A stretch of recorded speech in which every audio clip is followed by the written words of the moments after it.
Bonsoir. Ce soir, c'est mamie qui raconte. L'histoire de Blanche-Laide et le prince plus moche qu'un pou. Il était une fois, dans un royaume très lointain, une princesse atrocement laide.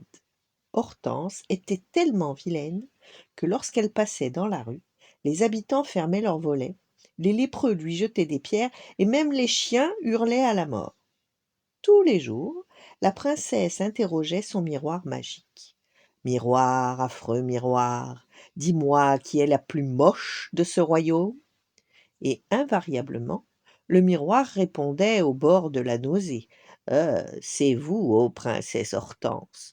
Vous êtes bien, et de loin, la plus laide de tout ce royaume, et même des seigneuries voisines. Satisfaite, Hortense battait des cils épais sur ses yeux rouges en minaudant. À coup sûr, le prince plus moche qu'un pou tombera amoureux de moi au premier regard.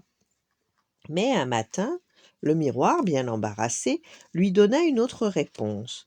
Princesse, vous êtes bien laide, ça, y a pas de doute. Pourtant, au fond des bois, dans la maison des nains, vit une autre jeune fille. Elle est tellement affreuse que sa laideur surpasse la vôtre en tout.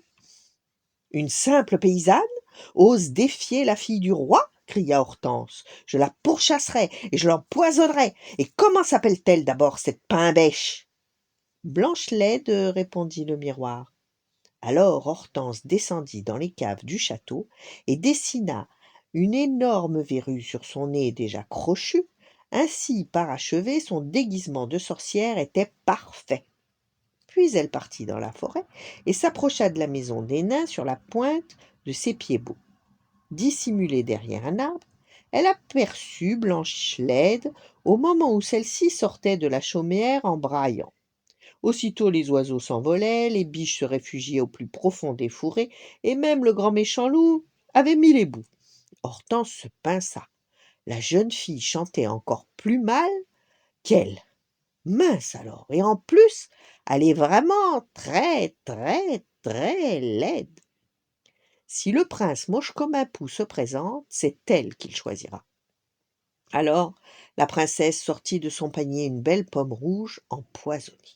Elle s'approcha de Blanche-Laide pour lui proposer le fruit. Sans réfléchir, Blanche-Laide, qui portait bien son nom, mordit dans la pomme à belles dents.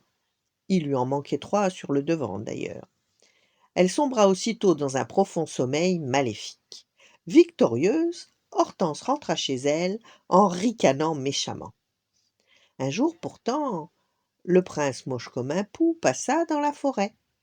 Il était bien là. Cela faisait maintenant 20 ans qu'il recherchait à travers tout le pays une princesse vraiment laide, digne d'être son épouse. Mais toutes celles qu'il rencontrait étaient bien trop jolies. C'est le problème avec les princesses. Elles sont souvent jolies. Il s'arrêta devant la maison des nains et aperçut le catafalque sur lequel reposait Blanche-Laide. Quand il vit l'affreuse endormie, le prince fut saisi. « Mais c'est c'est elle, c'est celle que je cherche depuis si longtemps. » Pour vérifier, il sortit de sa poche une pantoufle orthopédique taille 46 et l'essaya à la jeune femme. Elle lui allait comme un gant. Oui, il avait enfin trouvé sa bien-aimée. Aussitôt, n'écoutant que son amour, il embrassa Blanche-Laide.